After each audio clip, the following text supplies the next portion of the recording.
Hi guys and welcome back to my channel, or if you're new here, welcome. My name's Leonie. So I'm currently pregnant with baby number 2 and this is going to be the start of my 3rd trimester vlog. I cannot believe I am in the 3rd trimester. I probably said this about the 2nd trimester. It's just gone so fast. I am on the last hurdle now and then baby girl's gonna arrive in 3 months. 3 months time. Oh my god. So yeah, I am officially 28 weeks now. I can't believe it. I'm feeling good. I'm feeling positive. I am ready to take on this last hurdle and meet baby girl, and I'm trying not to put myself in any rush for her to come. I may, you know, towards the end of my pregnancy be like really fed up and be like, get her out of me. But I just want to allow her the time she needs to be in there and grow and just, you know, embrace these last few months really of being pregnant. I feel like I've enjoyed it more than I did with Isla. I mean, it's been hard. I have had, you know, ups and downs with it, but I feel like overall I've enjoyed it and appreciated it more than I did the first time round, which is really good. So I've done a whole like 2nd trimester update, and I will be doing like the kind of same, taking you along with me now. Last time in my 3rd trimester with Isla, I had really bad SPD. Now it hasn't started yet, could still happen. This time round I've been actually suffering with really bad back pain, which I didn't have with Isla, so I'm thinking maybe I will just continue having back pain and won't get SPD. Did get a slight few twinges in that area the other day, so maybe, but I'm just, you know, I'm preparing myself that SPD might be a big thing for me in the 3rd trimester. And obviously you're just exhausted, aren't you?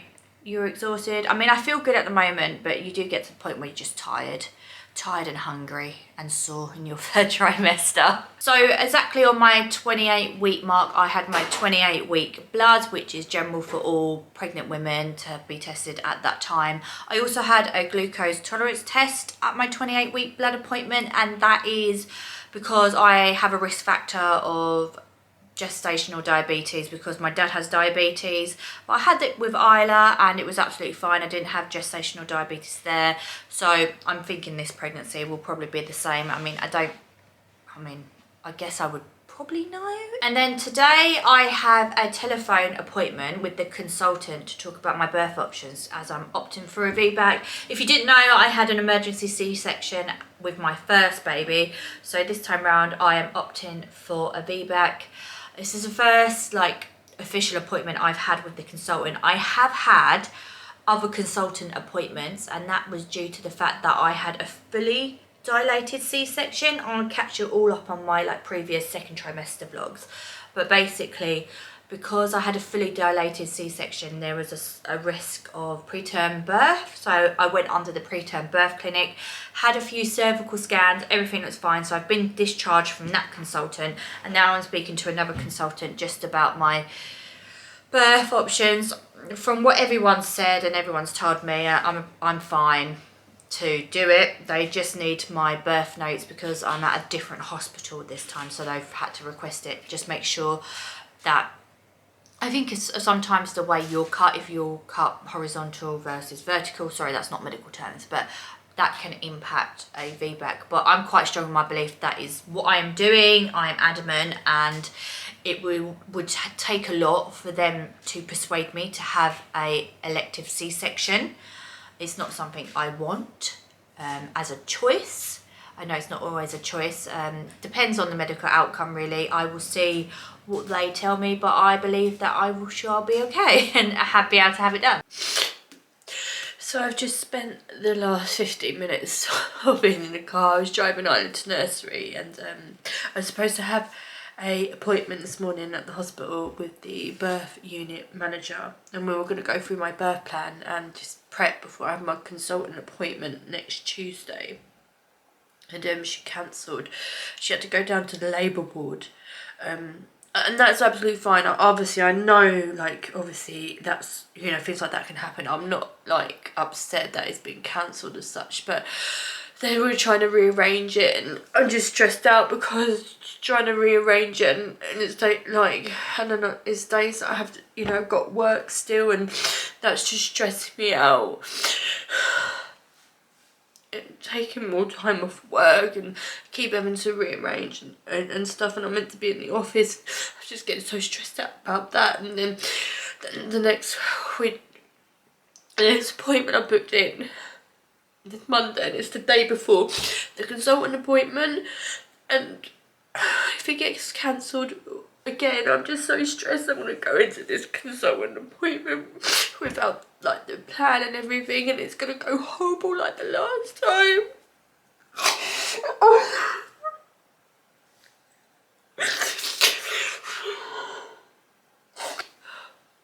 Obviously my hormones are getting the best of me right now. Just, you know, it's getting to the end.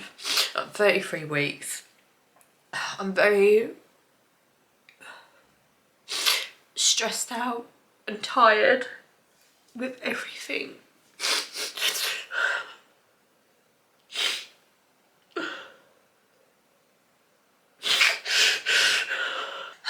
So I've got my coffee, I've calmed down. Let's have a little bit of a catch up on my third trimester vlog, because I don't actually think I've caught you up since my first clips, which are at 28 weeks, and I'm now 33 weeks now.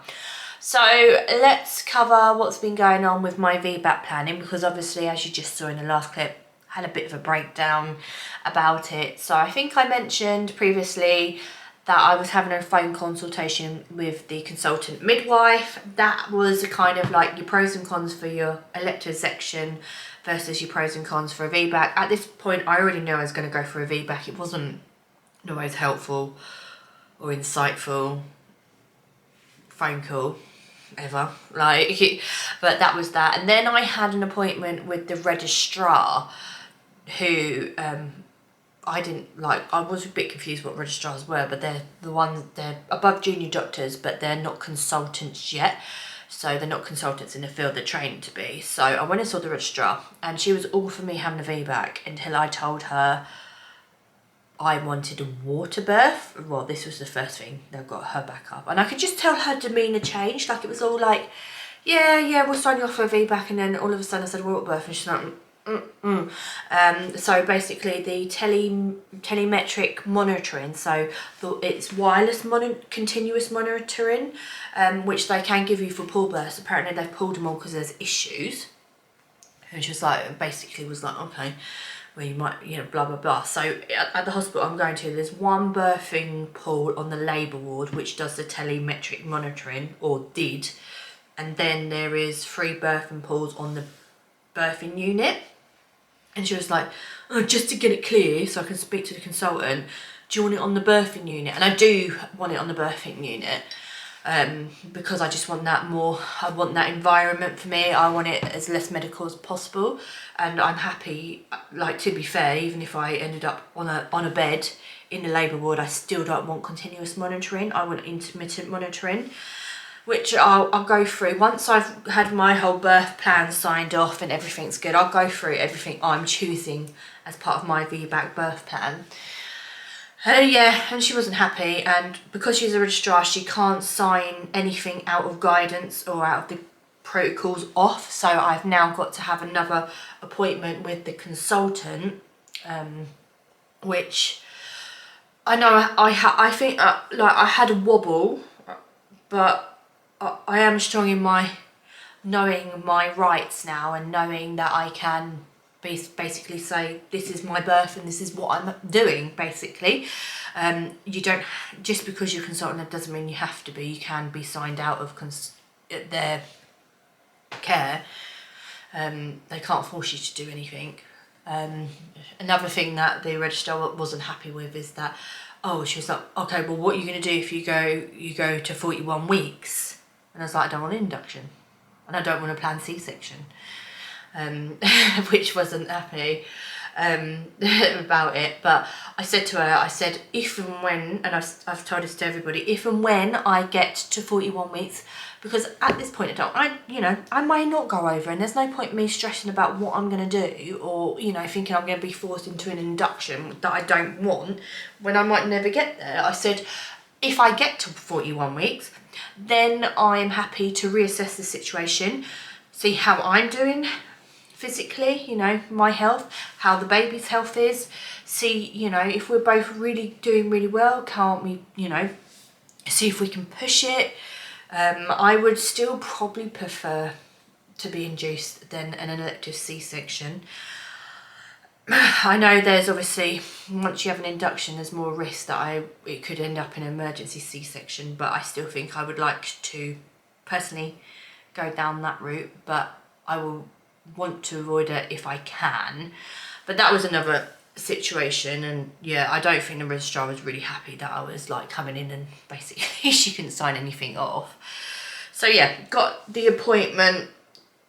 Well, next week I've got the appointment with the birthing unit that's going to go through all my birth plans, what I want. So we've got a nice structured thing so I can go in with the consultant and then hopefully just get everything signed off, really. So yeah, I'm hoping I will update you how that goes on this vlog. I think I was going to do a separate one for VBAC planning, but I think I'll just put it all in this one as well.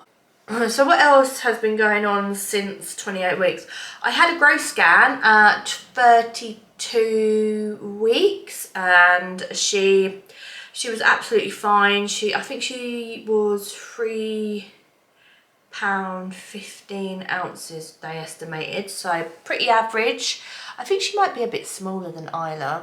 We shall see, because I only had a growth scan at 36 weeks with Isla. I had a growth scan plus I had a position scan because I thought she was breech at 36 weeks. This baby is breech at 32, but no one's concerned because they're like, they've still got plenty of time to move, so we're not worried about that. So yeah, that's good. I've got another one at 36 weeks, so we'll see the position and size of her. I take the weight and everything with a pinch of salt. I think a lot of these measurements and growth scans can be quite off, but hopefully she would have moved at least into the head down position by 36 weeks. I think I had some Braxton Hicks the other day. I never had them with Isla, I don't think. I had a few like tightening sensations around the 40-week mark, leading up to like labour, but barely anything, like nothing to take my breath away or anything like that. But I was laying in bed the other night and I just got these, it really did feel like contractions. I was getting the pain in my back and in my front, like a cramping sensation. And the cramping sensation would last for like 10-15 seconds, like radiating through the front and back, and then would go and then come back. It definitely felt like what contractions feel like. So they say Braxton Hicks, you don't get pain in your lower back, and I don't know whether I'm just having back pain anyway, so it's just radiating that back pain. But I definitely yeah, I definitely had something going on, to the point where Adam was asleep and I was like, if this carries on, I'm gonna have to wake him up, maybe I'm in labour. I was like starting to panic because it was that kind of like cramping sensation for a few seconds, like not like a long period of time, and then it will go away for like a few minutes. Pain would absolutely go, everywhere would be absolutely fine, and then it would just come back again, like you could feel it building up again, so it definitely felt like a contraction. So I thought I'd just show you the spare room / baby dumping ground. So as you can see, we are stockpiling baby stuff. Some of this is new, some of this is stuff we've got out the attic so far, ready to like start doing the nursery. Isla's been playing with a lot of it. She likes playing with the prep machine, making baby bottles, and her dollies are always in these like chairs and the carry cots and stuff, but she's been playing with it, so it's a bit of a mess right now. She's got like a changing mat out. But yeah, we are getting there with the stockpiling. Everything's ready to go in the nursery. Nursery is going to be my office, but currently it's still my office, but it's going to be a really nice space for baby. I just need to swap this over. I'm going to put my desk and that in the spare room and swap it over at some point.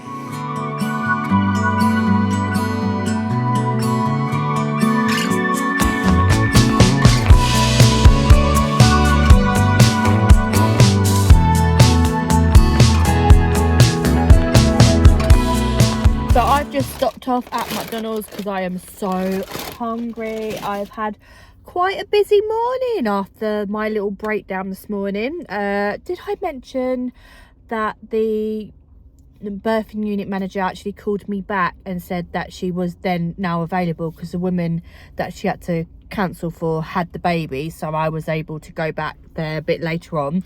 So I had my chiropractor appointment, and then I ran straight to the hospital and met with the birth centre manager.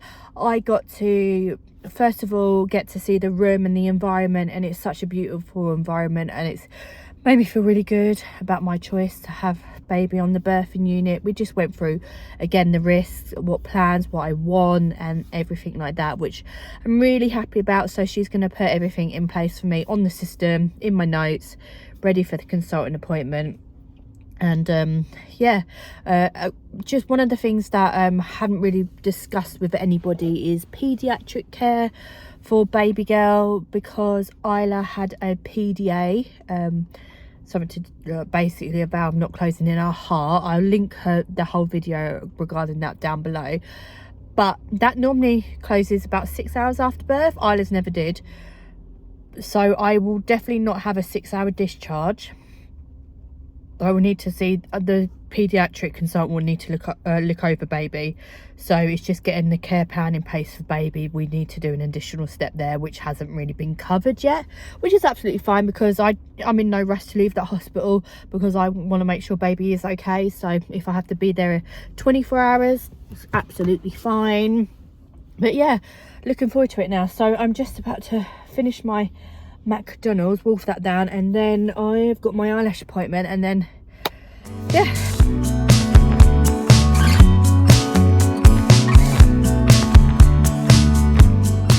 So I think it's been about 3 or 4 weeks since I've updated this third trimester vlog, so I'm not sure really where I got to. I know I was seeing the midwife, and I went to the midwife-led birthing unit, and that appointment was really good.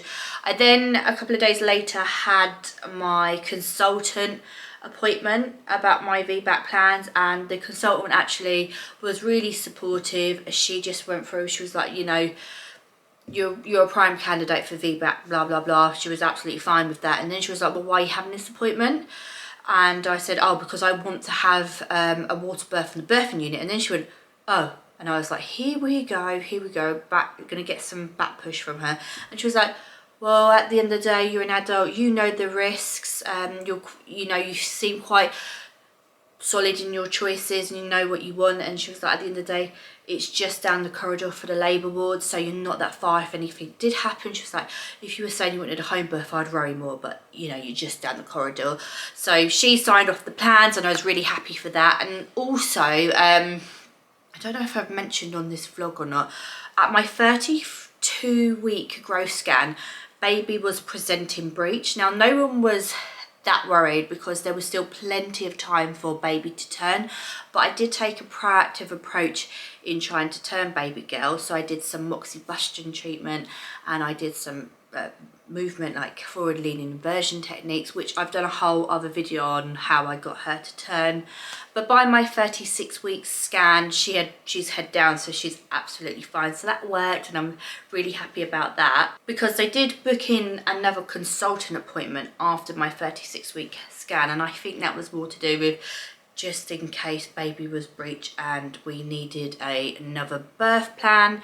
Because I briefly mentioned to the first consultant that if baby was still breech, I wanted an ECV where they manually turn the baby. And she was like, we'd have to assess that a bit later on. She was like, sometimes we can't do it with C-sections or people that have had previous C-sections. She said, that isn't a complete no for you. We just need to assess the situation. I think I would have been fine, because I have a normal scar, and I think it's to do with how you've been cut and things like that. But I think that was why I had the appointment. So I spoke to the consultant again, and again I went through my for everything. Like, every time I speak to someone new, I have to go through my whole story, my whole plan. And this time they mentioned about inductions and things like that, and I kind of told them I don't want to speak about that until I'm 41 weeks. I said to this consultant, I was like, I don't want to be induced just because I'm 41 weeks. I would want to try and assess the situation if I did get to 41 weeks and see how me and baby are doing, not just go, okay, I'm going to book in, and I don't want to just book in for a C-section because I've gone over. You know, 40, they say from 37 to 42 is like when the baby can come. And she also said, oh, you've got a growth scan at 39 weeks, do you want to sweep afterwards? And I was like, no. I was like, I do not want any interventions whatsoever. I want to try my hardest to go into spontaneous labour. And she was like, well, again, you know the risk, you're an adult, you can, you know, it's your body. So they're quite supportive in that. I think they do like to try and get you to go into labour quicker if you've had a previous C-section, but I'm adamant I'm not gonna do it. Obviously, I will change if something's health-wise with me and the baby, that means we need to get into labour. Of course, I will reconsider things, but how things are going, we're happy, we're healthy, I just want to wait. So the consultant was like, yeah, okay, that's fine. And my latest appointment, and I didn't realise I was going to end up having this many because I wanted to go out of guidance with my VBAC, but was with the consultant midwife on the birthing unit again. And I didn't get the greatest vibe from this midwife. I kind of feel like she was not completely happy that I was a VBAC mother wanting a water birth in the birthing unit. You know, she was like, you know why you should be continuously monitored. Why are you not going on the labour ward and using their pool? Because the hospital I'm at, there is a pool on the labour ward, and generally, or normally, well I say normally, or basically if you're in the water and you need continuous monitoring, it's telemetrics, which is wireless waterproof monitoring, which you can have strapped around you in the water and it continuously monitors the heart rate and all that. But the consultant told me weeks ago, that they've pulled them all, and I told her that, and then she looked for her emails and was like, oh yeah, you're right. So it wouldn't matter whether I was on the labour ward or the birthing unit, I still can't have that continuous monitoring in the pool, and the pool is what I really want. And then she was like telling me as soon as I get any pains I have to come in and be checked. And I was like, well, you know, labour can stop-start, can't it? And I've had, like, she's given me one thing, and other midwives are telling me others, like, you should only really come in and establish labour, like when, you know, I don't know, I can't remember what I use my contraction time at, but you know, when they say you're having so many contractions, this many minutes apart for this long, in that kind of time period where it looks like you're probably in established labour. But she's telling me I've got to go in as soon as I get a pain. I'm like, it could be Braxton Hicks for all I know. But yeah, I wasn't too happy about that because I want to labour at home as long as possible. And I'm going to speak to my community midwives again on that because I just don't feel like that's correct. And then she was telling me that I had to come straight to the birthing unit. I was like, but I've been told otherwise by like so many midwives I've got to go triage first. And then she was like, oh, let me go check. And then she came back, she was like, oh, there's no triage on birthing unit. I'm like, I knew she was quite new, but I'm like, you're not filling me with a lot of confidence right now. So I did feel the meeting was a bit of a shambles and I didn't get a great vibe from it. But it's all signed off and I'm getting the birth I want. I feel really strong in my choices now. Whereas before I was a bit wobbly, I was a bit emotional, it's bringing back stuff. But now I'm like really solid in what I want. Of course, I am happy to change things like the health of me and the baby. There's different risks, but at the moment we're absolutely fine. So that is that. And then another thing to update on is Braxton Hicks practice contractions. Now, I never had these with Isla. I didn't go into a spontaneous labour. I had to be induced with her, so my body just really doesn't know what it's doing. But I'm hoping this time round it does, because you know it's starting to do things. But from what I read, Braxton Hicks were meant to be quite high up on your bum and meant to be like tightening pains. But the pains I having wasn't like that. I was getting like period cramping around where, you know, you get your period cramping, and also cramping lower back pain. And it was going on and off. Would normally be in the middle of the night, about 3 o'clock, and it will come on and off in waves, like kind of like the beginning of contractions really. And I was lying there, I was like, oh, and then I'm like breathing out, and I was like, okay, Oh, and there's a couple of times, like there was once in bed where it was getting to the point where I was like, I think I'm gonna have to wake Adam up. I'm not sure. Like I was like a bit like that. And then yeah, it happened over our weekend away when we went to Peppa Pig World. Every night I was getting it quite badly, to the point where we came back and I had a scan, so I quickly went to triage and I just got checked over and everything was fine. So they said it's probably just practice contractions, just obviously not the typical pain, and I'm still getting them every now and again, but I'm seeing that as a really positive thing. Like, it's not painful, it's cramping. It doesn't take my breath away like contractions, but it does feel like that beginning of contractions, really, where you're like, okay, something's happening. But yeah, I'm hoping my body is getting me prepared. I'm going to go into spontaneous labour. It knows what it's doing this time. So yeah, I'm taking that as like a really good positive sign that my body is getting ready for birth. And then the last update for now is that I'm officially on maternity leave. So I worked up to just before I turned 37 weeks, and that was just a good time to finish, and I'm quite glad now I have finished because I have got nothing prepared. This might have been my first week off, and I've managed to do quite a few bits, like sort out nursery bits, do some baby shopping, start packing my hospital bag because that's still not completely done, and just get stuff done that I just not had time to do because Isla was still in nursery on the days I was working. I'm just off now, so I've managed to get some stuff done. Not that I think she will come anytime soon. I reckon I'll probably be closer to 40 weeks before she comes. I'm not too bothered this time. But yeah, I've had time to get stuff done, and have got a lot of content coming up in terms of like organisation and nesting and stuff like that. It just feels so good to get stuff done this time round. So I am 38 and 3 days today. We are getting close to the end, guys. I still haven't completely packed my hospital bag. This is the state of me. So like that's going to be baby stuff, and then like, and this is like hospital stuff. I'm pretty much done now at nearly 39 weeks, but I just got a couple of bits to go in. Her announcement outfit, I wouldn't say it's going home, it's more of an announcement picture outfit. That's arrived from Australia. I was waiting on that. Did the same thing with Isla, actually. I ordered her like tie knot gown from America, and that I was cutting that fine. But yeah, really happy with that. I just need to film like what's in my hospital bag and my baby's bag, and that's all done. I'm pretty much there. I mean, I know this time with Isla that I was so prepared. I think I'd packed like maybe 35 weeks or before then. So yeah, things are getting there. We're getting fine. I wanted to come in here and give you a quick, pregnancy medical update. So the last couple of days, I have been experiencing scar pain around my C-section scar. It's not constant, and it's kind of like a shooting lightning pain or a tightening pain, and maybe a little bit sore. It's a bit tender around there at the moment. I don't know whether it is just the skin stretching on the outside or it's the uterus inside, but there is a lot of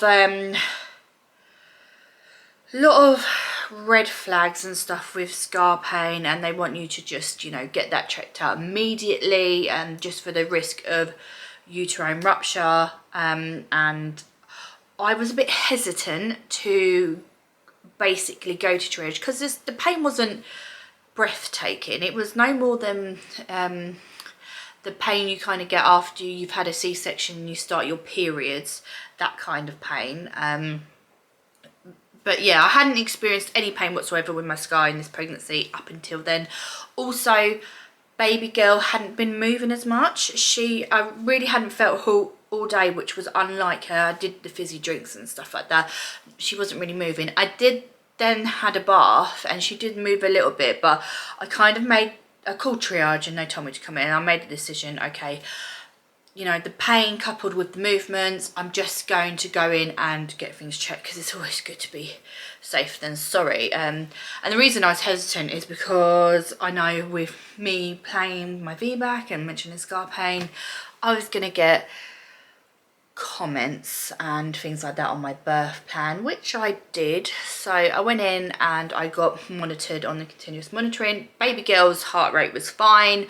They were measuring my uterine activities. They could tell I was having Braxton Hicks contractions, because I could feel them as well. Like, I've been having them on and off for the last week or so now, and she asked me, was I having any pains when I was having those contractions, and I wasn't. It's just so random, like these random bouts of pains through the day.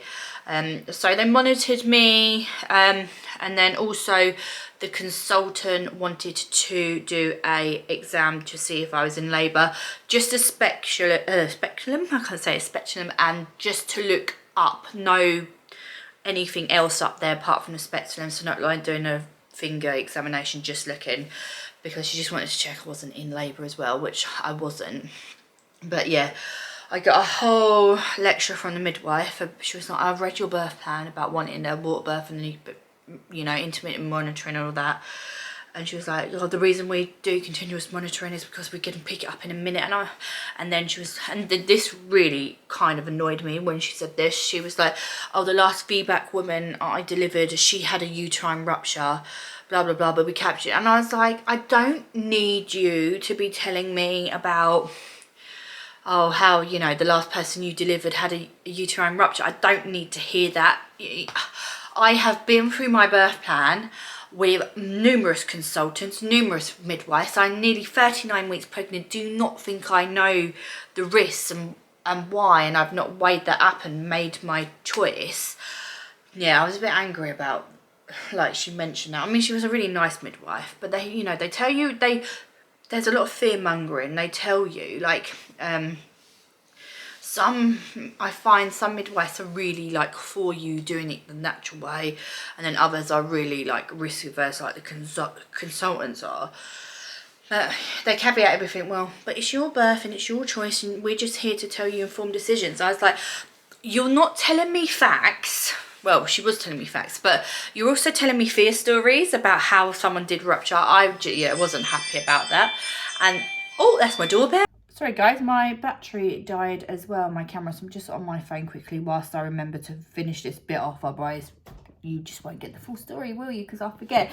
But yeah, so they want me to do continuous monitoring every day until my 39-week scan on Tuesday. I think they were going to book me in a scan and then realised I had one booked, and they were like, well, with the weekend anyway, you probably won't get it that quicker, like maybe the Monday. So they just decided that I'm going to keep my Tuesday appointment scan, and then they're going to continuously monitor me every day, I believe. So I'm just about to head into the hospital now. I have no concerns. Baby girl's moving really nicely today. I think she was just having a lazy day yesterday. Not really got any pains in my scar today. Like, I haven't had any shooting pains either. So maybe it was just a bit of growing pain, stretching pains, you know, these last few weeks when you just stretch out, get bigger.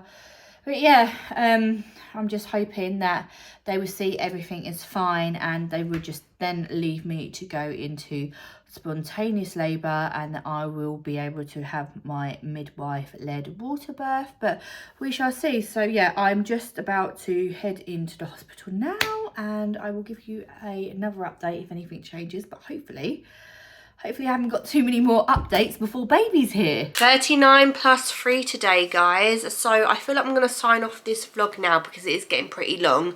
And my next one is either going to be my labour and delivery vlog, or it's going to be a I've gone overdue vlog where I'm going to have to make decisions around whether I'm going to get any sweeps, inductions, that kind of route. I really wanted to avoid any interventions whatsoever to help me get into labour, including sweeps and inductions. But I was speaking to my midwife today, and I feel like I would, even though sweeps did not work for me last time, and I said to her, well, no, you know, I had 2 with my first and nothing happened, and I would feel really deflated if, you know, I got there and my cervix hadn't effaced, I was not dilated at all. And she did say, you know, your cervix never really closed, this is your second baby, so we should be able to get like a finger up there or whatever. So I said to her, well, I've got a appointment on my 40 weeks, and she said, we can book you in a suite, but you can totally like change your mind if you want to. So I will see how I feel then. I may ask to just push it back, I don't know. And then it's a question of induction, but for me personally with my VBAC, I would still rather have an induction than go straight to planned C-section. My induction didn't go too badly with my first. You know, it was a fine induction, and I did labour and everything to 10 centimetres, so you know, and it's going to be a balloon induction this time, so no hormones. She said that because it's not hormone based, it's only a balloon that puts pressure to induce labour, that I should still be fine to go in the birth unit. So it's going to be a lot of weighing up those options if I do get to 40 weeks plus. I started losing a bit of my mucus plug today, so hopefully that's a good sign that things are happening. I know that obviously mucus plug isn't a definite sign of labour, it is like impending, because I lost that, I remember losing it with Isla, I don't know how long before labour, but obviously I had 2 sweeps in the induction, so it wasn't a clear sign anything was going to happen. So yeah, that is my 3rd trimester. I hope you enjoyed the journey. It seems like forever, but it's gone so quickly as well, and I hope you enjoyed the kind of like, if you're a VBAC mama and you're looking to be a VBAC mama, you've kind of enjoyed the process of me talking about it. I may do a more in-depth one. Let me know in the comments below if you would like that, around like the VBAC process, and hopefully I'll be giving you a VBAC birth story as well. But yeah, please give this video a like if you enjoyed, and subscribe to my channel if you haven't already, and I will see you guys in another video. Goodbye.